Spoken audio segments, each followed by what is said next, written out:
Moin Leute, heute schauen wir uns mal an, ob die Logitech G502X Plus im Jahr 2025 noch eine gute Wahl ist. Sie ist jetzt schon ein paar Jahre auf dem Markt, wird aber immer noch ordentlich gekauft. Ich habe sie mir geholt, getestet und schicke sie trotzdem zurück. Warum? Klären wir jetzt. Gehen wir die Specs erstmal sauber durch.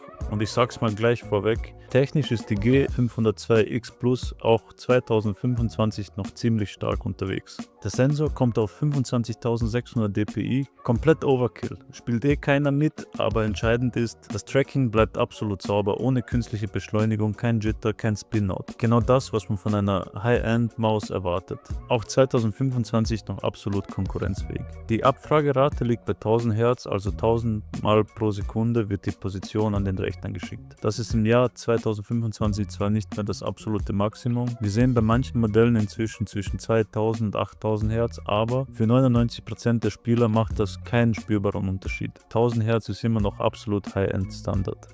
Hier sticht die G502-Serie seit jeher heraus. 13 belegbare Tasten, der Sniper-Button senkt temporär die DPI, praktisch für präzise Schüsse oder Bildbearbeitung. Stufenloser Freilauf oder klassisch mit Rasterung. Gerade beim Browsen, langen PDFs oder beim Videoschneiden richtig angenehm. Dazu kommen die zwei Seitentasten des Mausrads, also Links- und Rechtsklick am Rad selbst. Und das ist etwas, das ich im Alltag echt lieben gelernt habe. Gerade beim Videoschnitt oder Programmen wie CapCut, Premiere, Resolve oder auch DaVinci kann man damit horizontal durch die Timeline scrollen. Nach links und rechts ohne Shift oder Touchpad. Das spart so viel Zeit und macht die Maus plötzlich auch zu einem starken Tool für kreatives Arbeiten. So, kommen wir zu den Switches. Logitech setzt hier auf sogenannte Light Force Schalter. Das sind optische Switches, bei denen ein Lichtstrahl den Klick auslöst, nicht ein Metallkontakt. Das macht die Klicks schneller, zuverlässiger und langlebiger. Der Klick selbst fühlt sich direkt, knackig und satt an. Kein schwammiger Druckpunkt, kein Pre-Travel, gerade in schnellen FPS-Situationen sehr angenehm. Nun zur Konnektivität. Die G502X Plus hat kein Bluetooth, das ist wichtig zu wissen. Stattdessen läuft sie nur über Logitechs eigene Lightspeed-Technologie. Du steckst den mitgelieferten USB-Dongle ein und bekommst eine superschnelle 2,4 GHz Verbindung. Das ist aktuell einer der besten kabellosen Standards, stabil, latentsam, praktisch wie ein Kabel. Aber das muss man sagen, ohne Bluetooth bist du an diesen Dongle angewiesen. Wenn du die Maus mal kurz am Laptop, Tablet oder einen Zweitrechner nutzen willst, musst du entweder umstecken oder ein Kabel verwenden. Und ja, oft braucht man keine maximale Performance, da wäre Bluetooth einfach bequemer gewesen. Gerade wenn man bedenkt, dass andere Hersteller wie Razer und Corsair beides anbieten. RGB und Powerplay. Du bekommst eine mehrzonige RGB-Beleuchtung, sieht richtig gut aus, frisst aber viel Akku. Wer es ganz bequem will, nutzt Logitechs Powerplay-System, ein spezielles Mauspad, das die Maus kabellos lädt. Bedeutet nie wieder Kabel anstecken, aber der Komfort hat seinen Preis. Falls du dir die Maus oder Powerplay mal selbst anschauen willst, ich habe dir beide Produkte unten in der Beschreibung verlinkt. Das sind Affiliate-Links, kostet dich keinen Cent mehr, aber du unterstützt damit den Kanal. Danke dafür.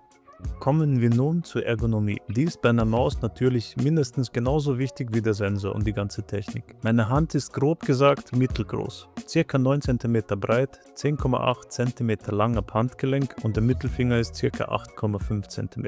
Mein Griffstil ist eine Mischung aus Claw und Palmgriff, also meine Finger liegen leicht gekrümmt auf und meine Handfläche ist nicht komplett aufgelegt, aber auch nicht ganz in der Luft. Und genau da kommt die G502X Plus für mich an ihre Grenzen. Die Maus ist hinten relativ flach und dadurch liegt mein Handball nicht wirklich auf, sondern schwebt ein Stück darüber. Das klingt erstmal nicht dramatisch, aber nach längerer Zeit führt das dazu, dass ich meine Hand unbewusst anspanne und das wird auf Dauer einfach unangenehm. Was mir aber wirklich auf die Nerven ging, immer wenn ich die Maus schnell zurückziehe, zum Beispiel bei schnellem Gameplay, zieht mein Mittelfinger irgendwie automatisch leicht nach unten und dann drücke ich aus Versehen den Rechtsklick. Nicht einmal, nicht zweimal, das ist mir ständig passiert. Das kann für viele kein Problem sein, aber für mich war es auf Dauer einfach nervig. Ich habe vorher mit einer Trust GXD 160 gespielt. Die hat damals ungefähr 30 € gekostet, also keine High-End-Maus, aber die Form hat bei mir besser funktioniert. Sie ist hinten ein Stück höher, meine Hand liegt stabiler auf und ich habe bei schnellen Bewegungen keine ungewollten Klicks produziert. Technisch klar unterlegen, aber ergonomisch für meine Hand viel angenehmer.